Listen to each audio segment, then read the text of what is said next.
Un saludo cordial para todos los hermanos en esta noche. Gracias al Señor que llegamos pues en esta noche a tener un estudio más de la bendita palabra del Señor basados en la doctrina del santuario. Estamos estudiando el Evangelio en la doctrina del santuario y hoy hemos llegado ya a la lección número 35 de esta valiosa doctrina. Y el título, pues, del estudio es Vislumbres del Evangelio en el agua de la fuente y la sangre del altar del holocausto. Queremos ampliar un poquito más acerca del estudio pasado y hoy vamos a ver, pues, nuevamente el agua de la fuente y la sangre del altar del holocausto. Sabemos que en el atrio estaba el altar del holocausto, que estaba manchado con sangre por todo lado. Y también estaba la fuente y había agua constantemente en el atrio. Agua y sangre en el atrio.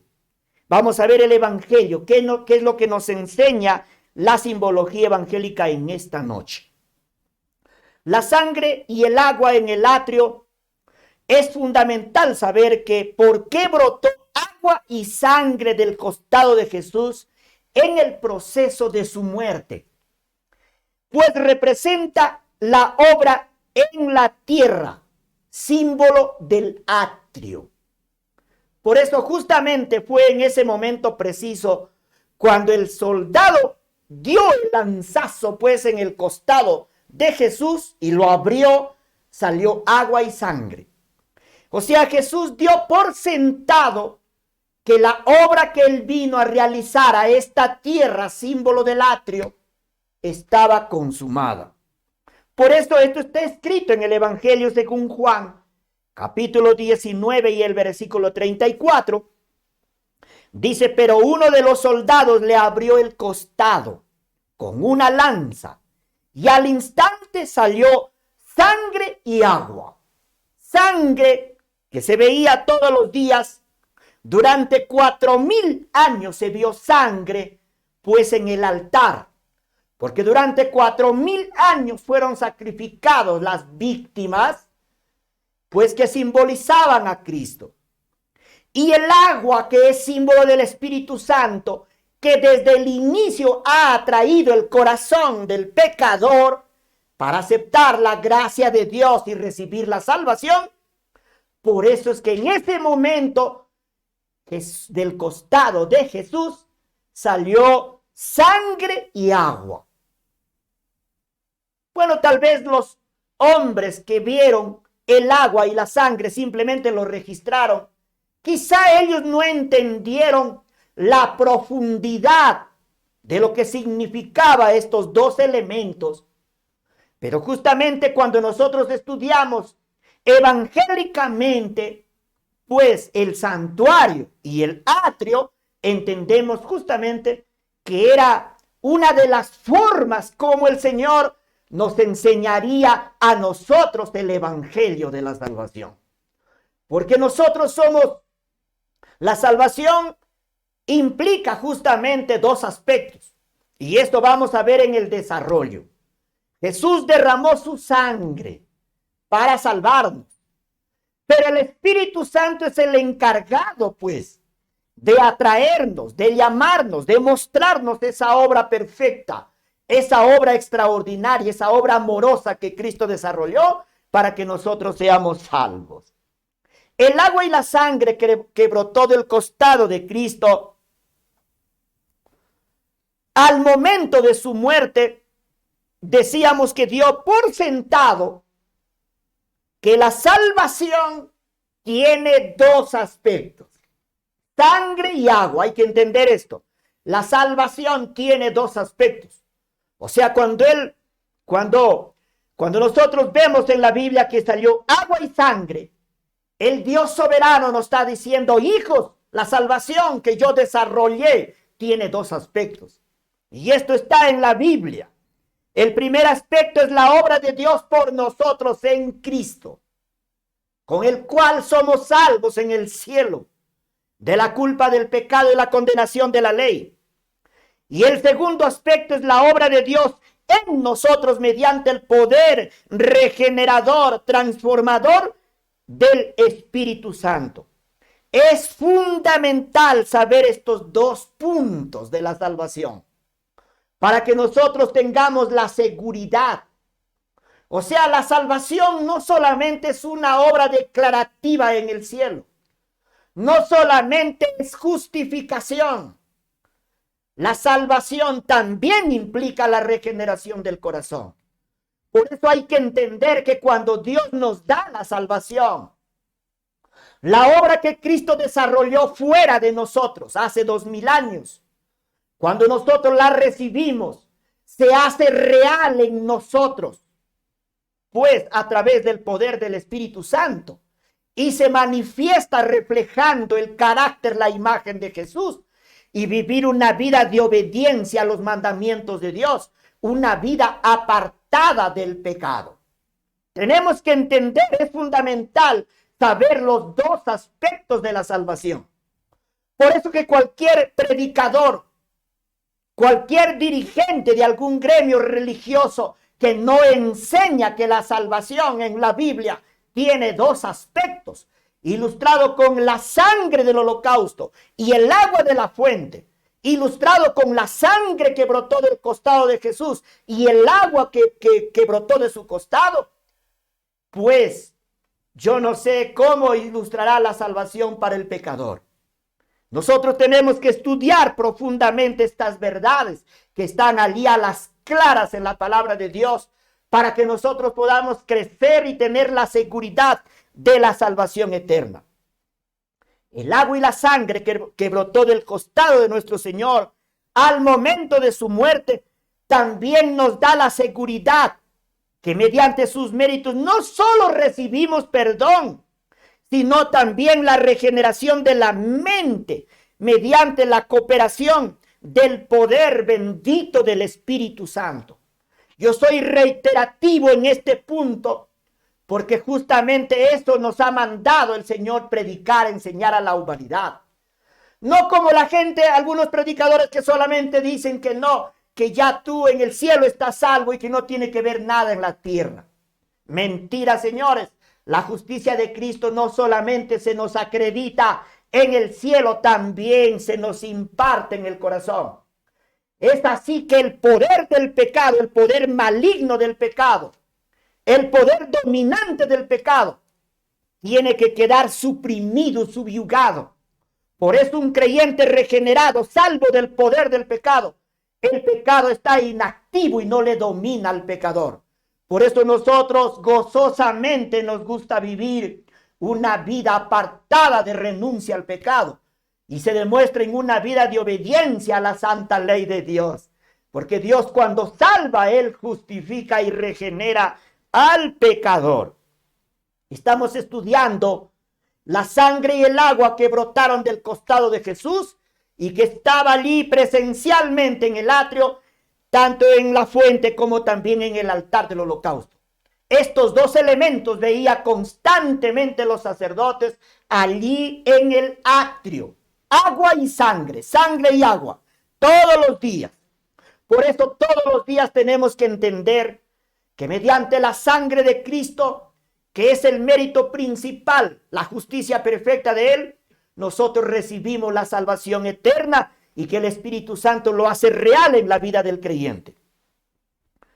¿Qué beneficio habríamos tenido, dice la inspiración, si el Hijo de Dios se hubiese humillado, hubiese soportado las tentaciones del astuto enemigo, luchando contra él duramente durante su vida sobre la tierra, luchando contra él durante su vida sobre la tierra y muerto en lugar del pecador para que la humanidad no pereciera? Si el Espíritu Santo no hubiese sido dado como un agente regenerador que obra constantemente para hacer efectivo en nosotros lo que había sido logrado por el Redentor del mundo, hace una pregunta aquí. O sea, de nada valdría que Jesús hubiese venido a la tierra y hubiese desarrollado 4 actos redentores a favor de nosotros, si hubiese ido al cielo después de su resurrección, si el Espíritu Santo no viniera como agente regenerador para ser efectivo en nosotros la obra que Cristo desarrolló durante 33 años y medio de vida, eso está diciendo. Por eso sin duda decimos que la obra que Cristo desarrolló hace 2000 años por nosotros, cuando la recibimos por la fe cada día, esa obra se hace real en nosotros. Por eso el creyente puede vivir una vida santa, una vida apartada de pecado. O sea, el pecado para un creyente redimido es un accidente, no es un asunto voluntario. Porque el creyente redimido odia al pecado. El creyente redimido tiene repugnancia a cometer el pecado. Porque el creyente redimido sabe que si comete pecado, traspasa de nuevo al Hijo de Dios. Es importante entender entonces la simbología del agua y la sangre que estaba en el atrio y que brotó del costado del Salvador en los últimos suspiros de su vida. El espíritu de profecía sigue diciendo más. Un libro se llama Exaltada Jesús, del 26 de junio. El Espíritu Santo era el más elevado de todos los dones que podía solicitar de su Padre para la exaltación de su pueblo. El Espíritu iba a ser dado como agente regenerador, y sin esto el sacrificio de Cristo habría sido inútil. Por eso es interesante, hay que entender que la salvación tiene 2 aspectos. La obra de Dios por nosotros, con el cual somos salvos en el cielo, y la obra de Dios en nosotros, con el cual somos salvos en el alma y la mente. La salvación tiene 2 implicaciones. Allá una declaración de justicia y aquí un proceso de renovación para que el creyente pueda vivir una vida santa, una vida perfecta en nuestra esfera en obediencia a la santa ley de Dios. O sea, la ley sí se puede obedecer, señores, pero hay que ser salvos, justificados y regenerados. Mediante el símbolo del agua y la sangre del atrio, que brotó del costado del Salvador al momento de su muerte, recibimos la eterna salvación de parte de Dios. O sea, la salvación, reitero, implica justificación en el cielo y regeneración del corazón. Y si analizamos nosotros los escritos inspirados e históricos, esto han enseñado los verdaderos hijos de Dios, los verdaderos maestros a través de todas las edades. Por ejemplo, el profeta Isaías en el capítulo 26 de su libro y el versículo 12 dice: Jehová, tú nos darás paz, porque también hiciste en nosotros todas nuestras obras. O sea, el profeta Isaías era contundente también como maestro, como profeta, enseñando los 2 aspectos de la salvación, ilustrado en el agua y la sangre que brotó del costado del Señor, y el agua y la sangre que estaba en el altar y también en la fuente. Jehová, tú nos darás paz. El creyente recibe paz en el momento que es justificado, según Romanos 5:1. Justificados pues por la fe, tenemos paz con Dios en el momento que somos justificados. Pero la segunda parte dice: porque también hiciste en nosotros toda la obra regeneradora, toda la obra transformadora, toda la obra santificadora, está enseñando el profeta Isaías. Y el apóstol Pablo también fue contundente. Él en sus cartas habla de los 2 aspectos de la salvación, de la obra de Dios por nosotros y la obra de Dios en nosotros. Por ejemplo, la carta a los Romanos 5:8 dice: mas Dios muestra su amor para con nosotros, en que siendo aún pecadores, Cristo murió por nosotros. Es el primer aspecto de la salvación. Y también, por ejemplo, en la carta a los Efesios 3:20, el apóstol Pablo también dice que Dios hace una obra en nosotros a través de su Santo Espíritu. Y en la Edad Media, si nosotros damos una mirada a la enseñanza de los grandes reformadores de la Edad Media, tales como por ejemplo Juan Hus, tales como Martín Lutero, tales por ejemplo como Wesley, y esto está escrito en el libro El Conflicto de los Siglos 299, dice así: Wesley consagró su vida a predicar las grandes verdades que había recibido. ¿Ve? Wesley consagró su vida a enseñar como maestro las grandes verdades que había recibido. ¿Cuáles? La justificación por medio de la fe en la sangre expiatoria de Cristo y el poder regenerador del Espíritu Santo en el corazón. Por eso ellos se llaman reformadores, porque enseñaron que la salvación no es simplemente una cosa aislada en el cielo, sino que la salvación se hace real en las vidas de los creyentes. Por eso se llaman reformadores ellos. Por eso, si usted quiere ser un reformador en este tiempo final, tenemos que llenarnos del conocimiento de la palabra de Dios, de esta valiosa doctrina que justamente enseña eso. En el atrio estaba el agua y la sangre, símbolo que la salvación tiene dos aspectos. Por eso brotó agua y sangre del costado de nuestro Salvador Jesús. Entonces estos reformadores consagraron su vida hasta la muerte.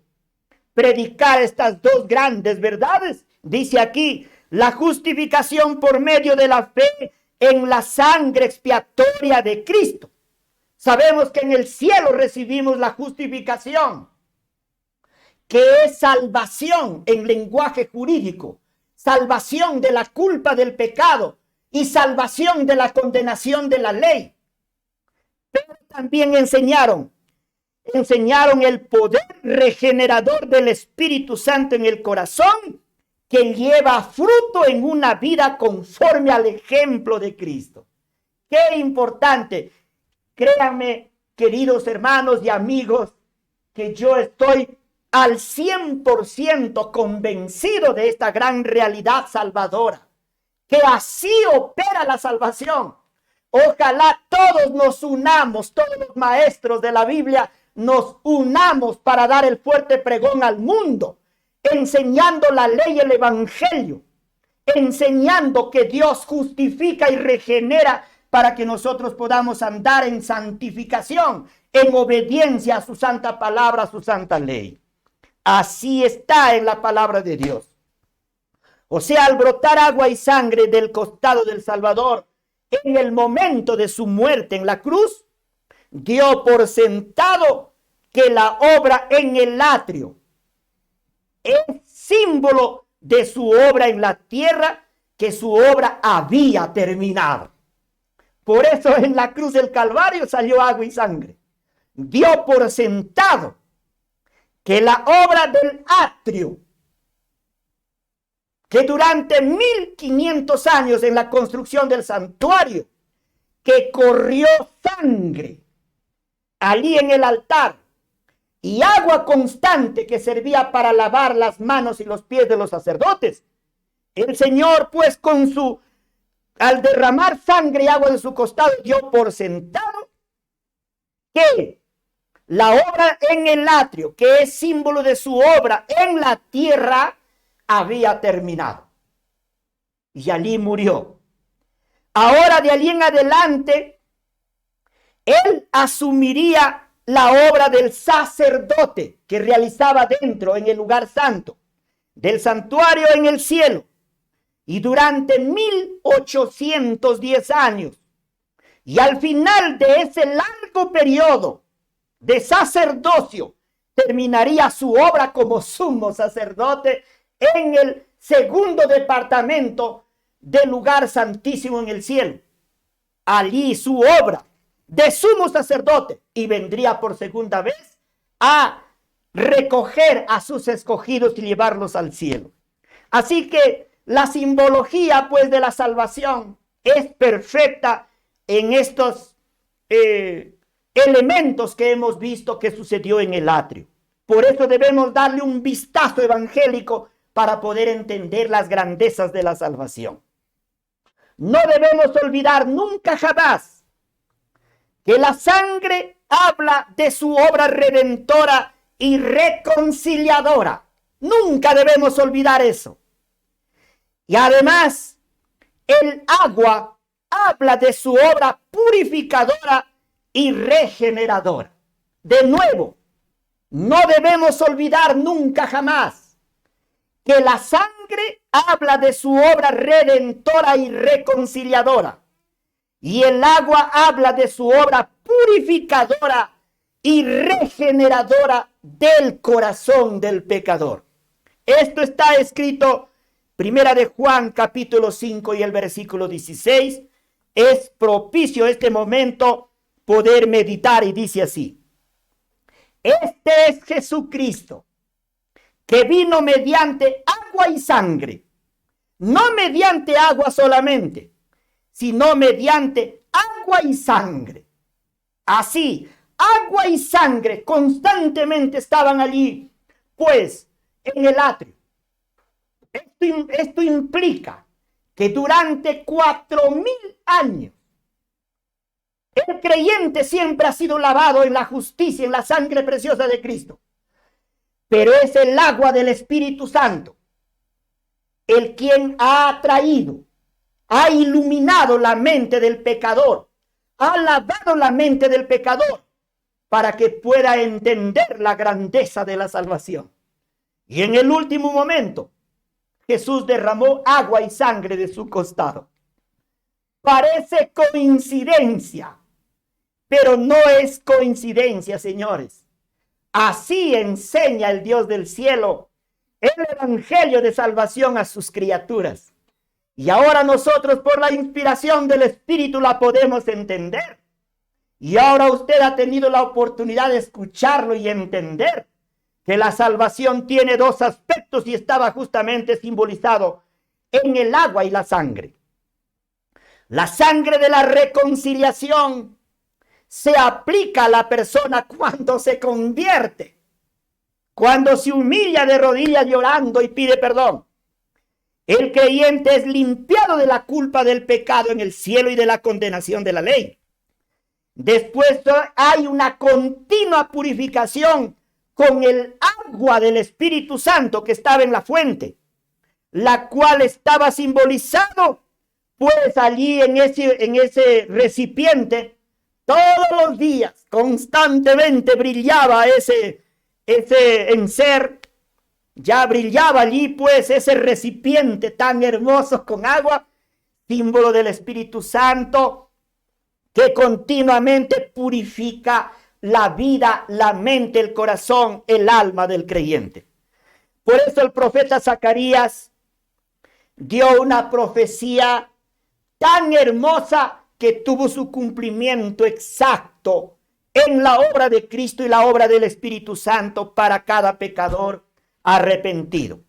El profeta Zacarías habló así y reescribió así. Zacarías 13:1. En aquel tiempo habrá un manantial para la casa de David y para los habitantes de Jerusalén, para la purificación del pecado y de la inmundicia. Aquí el profeta Zacarías está hablando de un manantial abierto. Y ese manantial abierto es justamente la obra que Cristo desarrolló en esta tierra. Sus 4 actos redentores que él amorosamente lo desarrolló a favor de nosotros durante 33 años y medio. O sea, esta valiosa profecía de Zacarías se cumple fielmente en la justicia perfecta que el Hijo de Dios desarrolló en esta tierra, que es la base fundamental, la plataforma de la salvación del pecador. El manantial abierto que nos purifica del pecado y de la inmundicia es mediante la imputación y la impartición de la justicia de Cristo para la justificación y la regeneración del corazón del pecador. sin duda podemos decir que esta profecía se ha cumplido fielmente para nosotros. Gracias a Dios. O sea, la fuente de bronce habíamos visto que no tenía medidas, no tenía dimensiones, no sabemos qué tamaño tenía. Harás también una fuente de bronce con su base de bronce para lavar, y la colocarás entre el tabernáculo de reunión y el altar, y pondrás en ella agua. Fue la orden que Dios le dio a Moisés. Está en el Antiguo Testamento, Éxodo 30:17. O sea, no hemos encontrado en toda la Biblia y en los escritos inspirados ninguna medida acerca de la fuente de agua. No hay. Quien les habla lo ha buscado por todo lado. Es para dejarnos una enseñanza, que la gracia purificadora, la gracia que purifica al creyente en su proceso de crecimiento en la salvación, es tan grande que no se puede medir. Por eso el apóstol Pablo, él escribió: yo solamente prosigo a la meta. No tiene un límite del crecimiento en la transformación del carácter del creyente. No tiene medidas. Cada día crecemos. Lo importante es que llegamos a la plenitud de Cristo. La plenitud de Cristo, pues, es la medida de la gracia a la cual el creyente puede llegar mediante la obra del Espíritu Santo en nuestra vida. Esta es la plenitud de Cristo. A medida que nos lavamos continuamente en la fuente de la justicia perfecta de Cristo, el poder del pecado va muriendo en el creyente, y el creyente refleja más y más el carácter de Cristo en esta tierra. Por eso el apóstol Pablo, hablando de esto en su primera carta a los Corintios, el capítulo 13, el versículo 31, el apóstol Pablo dice: os aseguro, hermanos, que cada día muero. Cada día muero. Quiere decir que cada día muere el yo, y cada día es a través del poder del Espíritu Santo que va reflejando más y más en nosotros el carácter de Cristo. Y el libro de Proverbios 4:18 dice: mas la senda de los justos es como la luz de la aurora, que va en aumento hasta que el día es perfecto. O sea, la fuente no tenía tamaño ni medidas. Implica entonces que nosotros nos da una enseñanza que en el proceso del crecimiento en la salvación no tiene medidas, sino que cada día vamos creciendo más y más. Desafortunadamente, innumerables veces nosotros nos resbalamos en este mundo pecaminoso sin querer. O sea, el pecado es un accidente, no es voluntario en nosotros. Como diría Pablo, ya no lo hago yo, sino el pecado que mora en mí. Pero si los confesamos, eso es importante, esos pecados involuntarios, esos resbalones involuntarios que el creyente salvado pueda cometer, pecados involuntarios, no estoy diciendo voluntarios, porque el creyente redimido no peca voluntariamente, peca involuntariamente. Como por ejemplo, si tú estás caminando por la calle y alguien te da una bofetada, y de repente yo inconscientemente le puedo dar una mirada furiosa, allí fue una caída para mí, porque yo debería demostrarle una sonrisa, como Jesús dijo. Si alguien te da una bofetada en una mejilla, él dijo: ofrécele que te dé otra. Pero lamentablemente nosotros inconscientemente no actuamos así. Entonces, si nosotros confesamos, Dios con el agua de su gracia siempre está dispuesto a restaurarnos. Su amor no tiene límites, también significa. Por esto esta fuente no tenía medidas. Por esto en primera de Juan 2:1 está escrito: hijitos míos, estas cosas os escribo para que no pequéis. Pero si alguno hubiere pecado, abogado tenemos para con el Padre a Jesucristo el justo. O sea, todos esos pecados que podemos cometer involuntariamente, en el cielo tenemos un abogado que está dispuesto a perdonar. Pero no de los pecados planificados y voluntarios, porque esto sería iniquidad. O sea, quiero ser reiterativo en este punto de la fuente que hemos estudiado en estos dos estudios.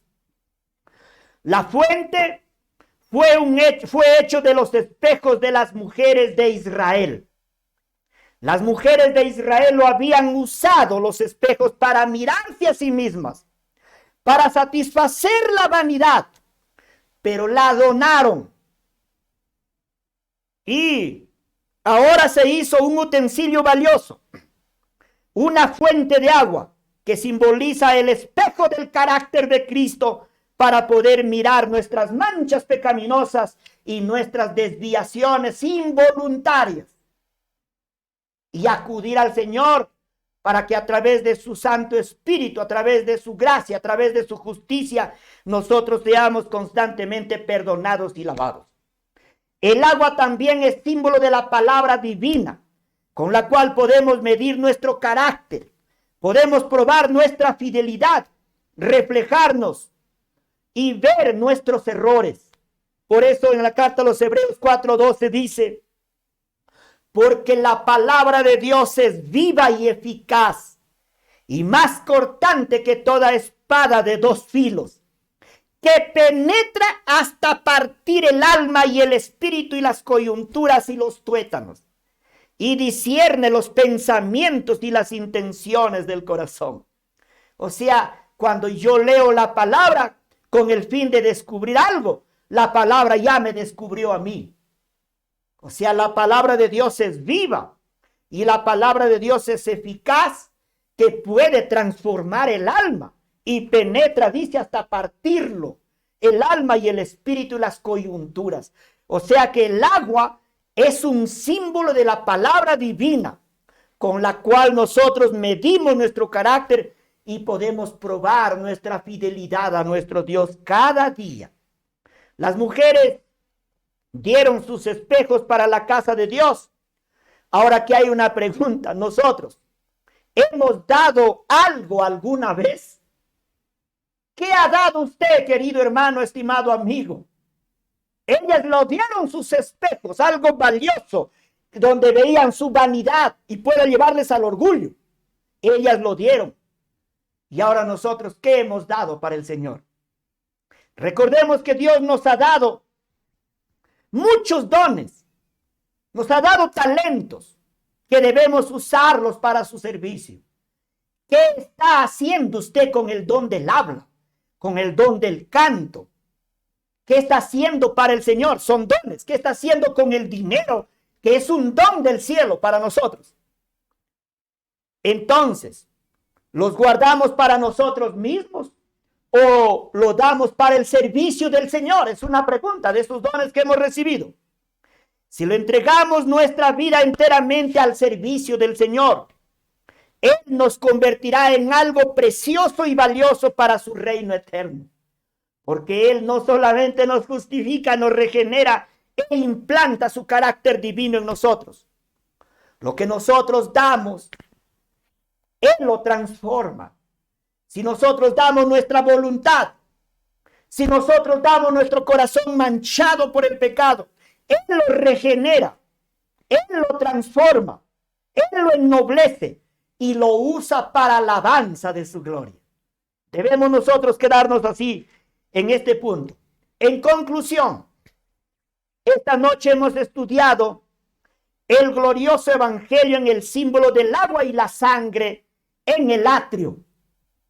En el altar de bronce estaba constantemente la sangre para quitar la culpa del pecado y la condenación de la ley en el cielo.